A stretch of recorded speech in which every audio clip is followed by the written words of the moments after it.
अस्सलाम वालेकुम जी, this is doctor Samina Taufiq from health with doctor Samina Taufiq YouTube channel. आज हमारे साथ जी डॉक्टर अनीका ज़िया हैं जो कि कंसल्टेंट पीडियाट्रिशियन है लाहौर जनरल हॉस्पिटल में, और खैरुल बशर जौहर टाउन में मेरे साथ इवनिंग में बच्चों की यानी पीडियाट्रिक प्रैक्टिस कर रही हैं। और आपके लिए ये बहुत अच्छी बात है कि गायनाकोलॉजिस्ट के साथ साथ आपको एक पीडियाट्रिशियन भी खैरुल बशर में अवेलेबल हैं।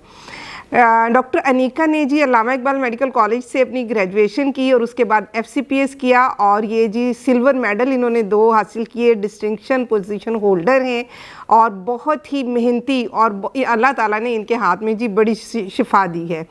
आज हम जिस टॉपिक के बारे में इनसे बात करना चाह रहे हैं वो ऑटिज़म है। ऑटिज़म के बारे में जैसे आपके क्वेश्चन हमने पिक किए अपने इंस्टाग्राम, फेसबुक और यूट्यूब चैनल के कमेंट सेक्शन से, ऑटिज़म के बारे में जो माएँ जानना चाहती हैं, ये बहुत ही इम्पॉर्टेंट एक वार्निंग साइन है माओं के लिए कि वो अपने बच्चों की सेहत के बारे में किस तरह से देखते हैं और ऑटिज़म को कैसे डायग्नोज कर सकते हैं।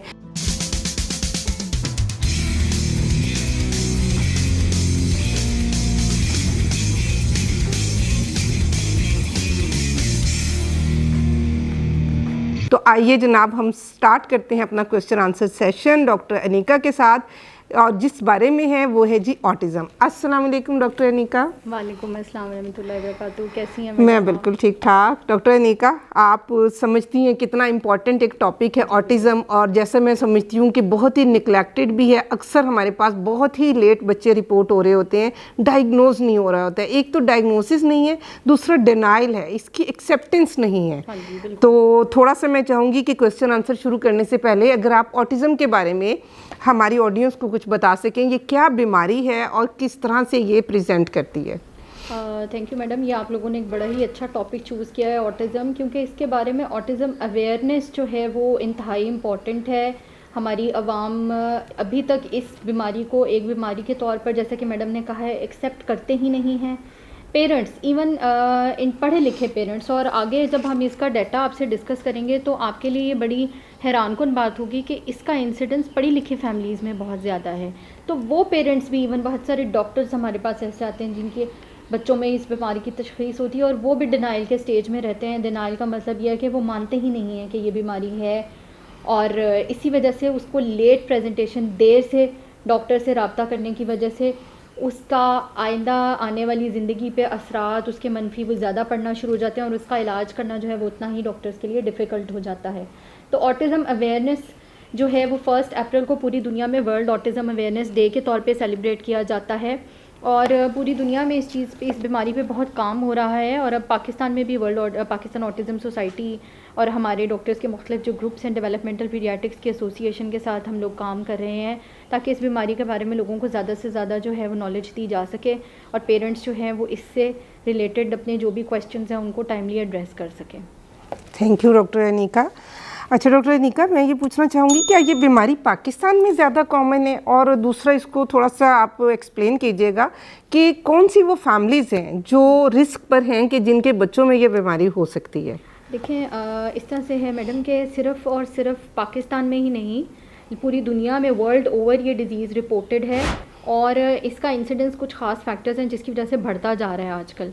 पाकिस्तान में इस वक्त वर्ल्ड ऑटिज़म सोसाइटी के हिसाब से तकरीबन 3.5 लाख बच्चे इस मर्ज़ का शिकार हैं। बहुत बड़ा है, बहुत बड़ा नंबर है, बहुत ही बड़ा नंबर है। आउट ऑफ 1 लाख अगर इसको ट्रेस किया जाए तो तकरीबन आपका एक बच्चा जो है वो बनता है जिसको जो है ये ऑटिज़म की बीमारी है।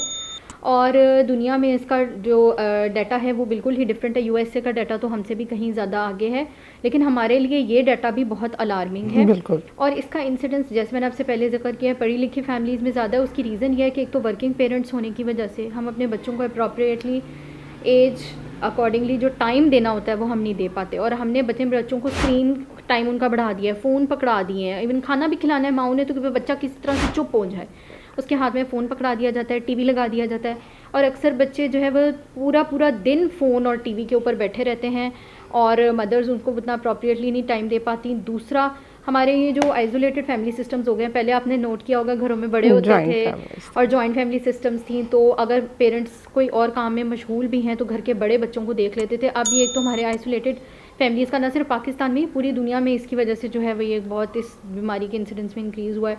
दूसरा, लेट शादियाँ होने और इंक्रीज़ एज ऑफ पेरेंट्स का भी इसके साथ एक रिलेशनशिप है। तो ये भी एक फैक्टर है इसके पीछे। बाकी मौरूसी बीमारियाँ बहुत सारी हैं जिनका इसके साथ रिलेशन है, जैसे डाउन सिंड्रोम अगर किसी फैमिलीज़ के अंदर रन करता है तो उनके अंदर इस बीमारी का इंसिडेंस बढ़ सकता है। और इवन ट्विन प्रेगनेंसीज़ में भी थोड़ा सा जो है वो डाटा मौजूद है कि एक ट्विन को अगर ऑटिज़म हो तो उसके दूसरे ट्विन में भी होने के चांसेस होते हैं। थैंक यू वेरी मच जी। बड़ी इम्पॉर्टेंट बात कि ये बीमारी बढ़ क्यों गई है इतनी ज़्यादा, यानी पाकिस्तान में 1 लाख अगर बच्चे हैं उनमें से एक ऑटिज़म का शिकार है। तो बहुत इम्पॉर्टेंट बातें तो डॉक्टर अनीका ने बताई। एक बड़ी ही कॉमन सी बात जो हर वक्त, कोई ऐसा घर नहीं है जहाँ पे ये प्रैक्टिस ना चल रही हो, उन माओं के लिए ये बहुत, मैं चाहूँगी कि आज की ये वीडियो देखने के बाद वो इस पर कंट्रोल करें। बच्चों का स्क्रीन टाइम बढ़ना, ये बच्चे वो बच्चे हैं जिन्हें बोलना भी नहीं आता, माँ की गोद में है, ब्रेस्ट फीडिंग में है, इवन 6 माह का बच्चा भी अपने हाथ में मोबाइल पकड़ के वो देख रहा होता है कि वो क्या आ रहा है। ये स्क्रीन टाइम जो बढ़ा है, जो एक इंसान का इंसान से एक ताल्लुक़ और फिज़िकल इंटरेक्शन कम हुआ है, उसने इस बीमारी को बहुत बढ़ावा दिया है। तो प्लीज़ माओं से हमारी बहुत दरख्वास्त है कि अपने बच्चों के हाथों में मोबाइल मत पकड़ाइए, उन्हें हर वक्त टीवी के सामने बैठने मत दीजिए, उनके दिमाग पे इसका बुरा असर होता है, ऑटिज़म का रेट बहुत बढ़ता है। और कोशिश करें कि अपने बच्चों के साथ बात किया करें, बच्चों के साथ क्वालिटी टाइम स्पेंड करें। और जैसे कि डॉक्टर अनीका ने बताया कि घर में बड़े बुज़ुर्गों का होना वैसे ही बाइसे रहमत और बरकत है।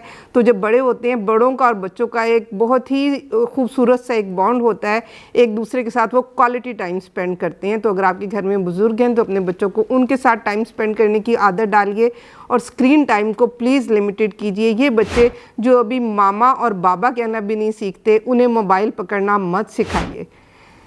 Thank you very much doctor Anika. और इसके बारे में नेक्स्ट क्वेश्चन ये है कि आप इसकी तशख़ीस किस उम्र से कर सकते हैं और क्या इसकी अलामात होंगी? वेरी इंपॉर्टेंट कि कैसे तशख़ीस करें और अलामात के बारे में बताइएगा। मैडम ये एक बड़ा इंपॉर्टेंट क्वेश्चन है, वो इस वजह से क्योंकि हमारा ख्याल ये है कि बच्चा शायद लेट प्रेजेंट करेगा तो उसके सिम्टम्स हमें पिक नहीं होंगे।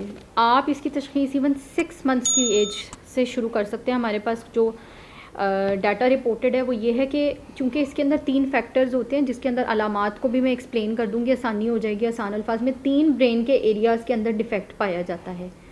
एक ये कि बच्चा, उसका बिहेवियरल प्रॉब्लम होता है, वो सोशली नहीं होता इतना, वो इतना घुलना मिलना पसंद नहीं करता, समाजी राब्ते दोस्त नहीं बनाना पसंद करता, फैमिली के अंदर भी इतना मिक्सअप नहीं होता। एक तो पहला डिफेक्ट ये होता है। दूसरा डिफेक्ट ये होता है कि इनकी स्पीच डिले होती है, कि बच्चे देर से बोलते हैं, और ये भी इनके सोशल जो उनका बैरियर होता है उसका ये पार्ट होता है कि देर से बच्चा बोलना शुरू करेगा। तीसरी जो अलामत हमारे सामने आती है उसके अंदर कुछ ख़ास किस्म के बिहेवियर्स होते हैं, जैसे वो अपनी टांग को बार बार हिलाता रहेगा, अपने हाथों को बार बार हिलाता रहेगा, टॉयज़ को एक ख़ास लाइन में जोड़ना शुरू कर देगा, या फिर कुछ ख़ास उसके टॉयज़ ऐसे होंगे या खिलौने होंगे जिनके साथ उसकी इतनी उनसियत होगी कि वो उसको छोड़ेगा नहीं। तो ये तो 3 मुख्तलिफ एरियाज़ मैंने आपको बता दिया। अब किस एज से कर सकते हैं? 6 महीने का बच्चा आई कांटेक्ट नहीं करता, माँ को देख के मुस्कुराता नहीं है, पहचानता नहीं है, जो कि एक नॉर्मल बच्चे के अंदर ये आप देखते हैं माइलस्टोन अचीव हो जाता है। और फिर तकरीबन 8 महीने में बच्चा बाबा बा मामा माँ इस तरह से कुछ थोड़ा बैबल करना शुरू कर देता है, तो ये बच्चे ये बैबल भी नहीं करते। फिर 1 साल की उम्र में बच्चा अपने नाम को रिस्पॉन्ड करता है। हमारे पास अक्सर मदर्स आती हैं कि जी बच्चा 1.5-2 साल का हो गया, हम उसका नाम लेते हैं, वो हाई तक देखता नहीं है, वो अपने नाम को रिस्पॉन्ड नहीं करता, कई दफ़ा मल्टीपल टाइम्स बुलाने के बावजूद भी। तो ये भी एक अलामत है जो कि इन बच्चों में बड़ी अर्ली आने शुरू हो जाती है। तो ये सारी चीज़ें जिनको पेरेंट्स अगर जल्दी पिक कर लें, और अब तो ये रिकमेंडेड है कि आप तकरीबन 18 महीने की उम्र में से लेके 24 महीने की उम्र पे अपने बच्चे की रूटीन डेवलपमेंटल स्क्रीनिंग करवाएं कि उसने किस एज पे क्या करना है, कब चलना था, कब बैठना था, कब वो सारा कुछ करना था। वो यूजुअली ये ऑटिज़म वाले बच्चे वो सारे काम अपने टाइम पे कर रहे होते, लेकिन जैसा कि मैंने बताया स्पीच में डिले होता है और बिहेवियर में उनसियत नहीं होती और मिक्सअप नहीं होते। और अक्सर बड़े बच्चे आते हैं जब वो स्कूल चले जाते हैं, तब तक बहुत लेट हो चुका होता है, फिर टीचर्स रिपोर्ट करती हैं कि ये फ्रेंड्स नहीं बनाता और पढ़ाई में भी पीछे और बोलता भी ठीक नहीं है, तो फिर वहाँ से कंप्लेंट आती है। बिल्कुल ऐसा ही है।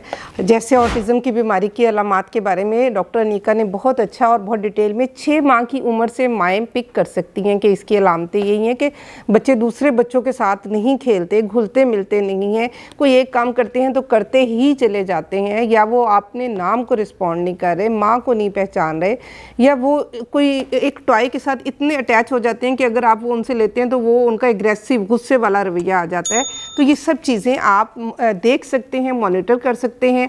और बहुत इम्पॉर्टेंट, जब इसका रेट इतना ज़्यादा बढ़ गया है तो आपके लिए ज़रूरी है कि हर उम्र में बच्चे की जितनी जहनी नशोनुमा होती है, आप बच्चों के डॉक्टर के साथ राब्ते में रह के उसके मुताबिक इसको देखते रहें कि हमारे बच्चे की जहनी और जिस्मानी नशोनुमा सही हो रही है या कहीं पे ये डिले है। क्योंकि ऑटिज़म में अगर जल्दी इसकी तशख़ीस हो जाती है तो ऑटिज़म वाले बच्चे इस माशरे में बहुत ही पॉजिटिव मुस्बत किरदार अदा कर सकते हैं। उनकी जॉब्स होती हैं, वो अपनी एजुकेशन कंप्लीट करते हैं, उनकी शादियाँ होती हैं। तो ये कोई ऐसी बीमारी नहीं है जिसे हम कंट्रोल ना कर सकें। तो बात वही है कि जल्दी तशख़ीस का हो जाना, और ये उसी वक्त मुमकिन है जब फैमिली अपने बच्चों को टाइम देगी और तवज्जो देगी। तो आप ये पिक कर सकते हैं। अगला सवाल डॉक्टर अनीका इसके बारे में है, क्या ऑटिज़म को डायग्नोस करने के लिए कोई टेस्ट भी होते हैं? अच्छा मैडम, इसमें यह है कि इसकी स्पेसिफिक किस्म के कोई टेस्ट नहीं हैं। इसके कुछ सवाल नामे होते हैं, क्वेश्चनेयर्स हैं जो कि नेट पे भी अवेलेबल हैं। पेरेंट्स चाहें तो उसको खुद डाउनलोड कर सकते हैं इवन, और उसको ख़ास तौर पे डॉक्टर जो पीडियाट्रिशियन होता है, चाइल्ड स्पेशलिस्ट होता है, वो उसको सॉल्व करता है। फिर अगर आपकी टीचर की तरफ से कंप्लेंट आई या आप ये चाहते हैं कि इनको 2 डिफरेंट सेटिंग्स में फ़िल किया जाता है, आप स्कूल में टीचर से भी फ़िल करवा सकते हैं अगर बड़ा बच्चा है तो। उन क्वेश्चनर्स की बेसिस पे हम स्कोरिंग करके अंदाज़ा लगा लेते हैं।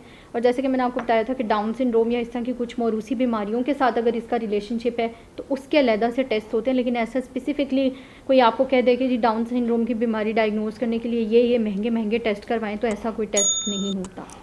तो ऑटिज़म को डायग्नोज करने के लिए कोई टेस्ट नहीं है, सिर्फ सवालों जवाब और उसको चेकअप के ज़रिए उसके साथ इंटरेक्शन करके, उसके साथ बातचीत करके डॉक्टर डायग्नोज कर सकते हैं और माँ बाप उसके बारे में इब्तदाई तशख़ीस में अपना मुस्बत किरदार अदा कर सकते हैं। तो कोई महंगे टेस्ट नहीं आप कराएंगे किसी के भी कहने पर, सिर्फ आप ऑब्ज़र्व करेंगे और उसके बाद आप अपने डॉक्टर से रुजू करेंगे। नेक्स्ट क्वेश्चन है जी, क्या MMR से इसका कोई ताल्लुक़ है? MMR जो वैक्सीन बच्चों को लगती है, क्या उसका ऑटिज़म से कोई ताल्लुक़ है? उसके लगने की वजह से तो नहीं हो जाता? अच्छा, इसमें बड़ा है कि कुछ पेरेंट्स जो थे वो उन्होंने MMR लगवानी है और कुछ अरसे तक इवन US में और अमेरिका और बड़े जो दुनिया के बड़े तरक्की याफ्ता ममालिक हैं उन्होंने भी MMR के साथ लिंक किया कि जी ऑटिज़म का रिलेशनशिप है। अब इस बारे में प्रॉपर स्टडीज़ आ चुकी हैं कि जी ये जो खसरे के लिए वैक्सीन लगवाई जाती है हमारी EPI में भी शामिल है MMR, इसका कोई ताल्लुक़ नहीं है ऑटिज़म के साथ। और आप सेफली अपने बच्चों को ये 12 महीने की उम्र में और कुछ 15 महीने की उम्र में जो है ये लगवाई जाती है मुख्तलिफ सेंटर्स में, तो ये ज़रूर लगवाएं। इसको ओमिट सिर्फ इसलिए ना करें कि इसकी वजह से ऑटिज़म का रेट बढ़ रहा है। बहुत इम्पॉर्टेंट बात है जी, इसका कोई ताल्लुक़ नहीं है।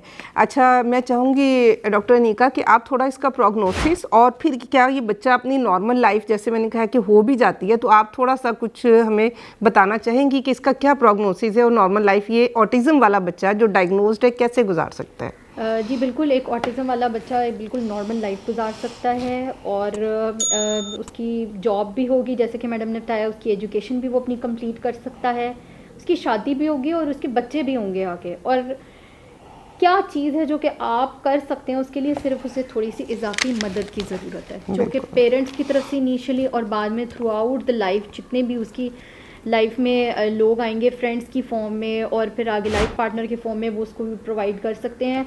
आपके लिए एक बड़ी इंटरेस्टिंग फैक्ट आज मैं शेयर करूंगी। Albert Einstein, Isaac Newton, Bill Gates, they were all autistic children. कितने बड़े नाम हैं ये, प्लीज़ माओए इस चीज़ को देखें कि ये कितने बड़े बड़े नाम हैं और इनमें ये ऑटिज़म है, ऑटिज़म था, ऑटिज़म है। और इनकी क्या रीज़न थी? वो उनका जो स्पेसिफिक एक इंटरेस्ट था ना कि वो एक चीज़ पे फोकस करते थे और उसकी वजह से वो इतने बड़े बड़े साइंटिस्ट पर और इतनी बड़ी बड़ी उन्होंने चीज़ें ईजाद कर ली। तो ये मत सोचिए कि हमारे बच्चे को कोई बीमारी हो गई है जिसकी वजह से ये नॉर्मल लाइफ नहीं गुजार सकता। इसका इलाज मुमकिन है, सिर्फ सेशंस लेने हैं आपने, थेरेपी सेशंस लेने हैं, पूरी फैमिली के साथ लेने हैं।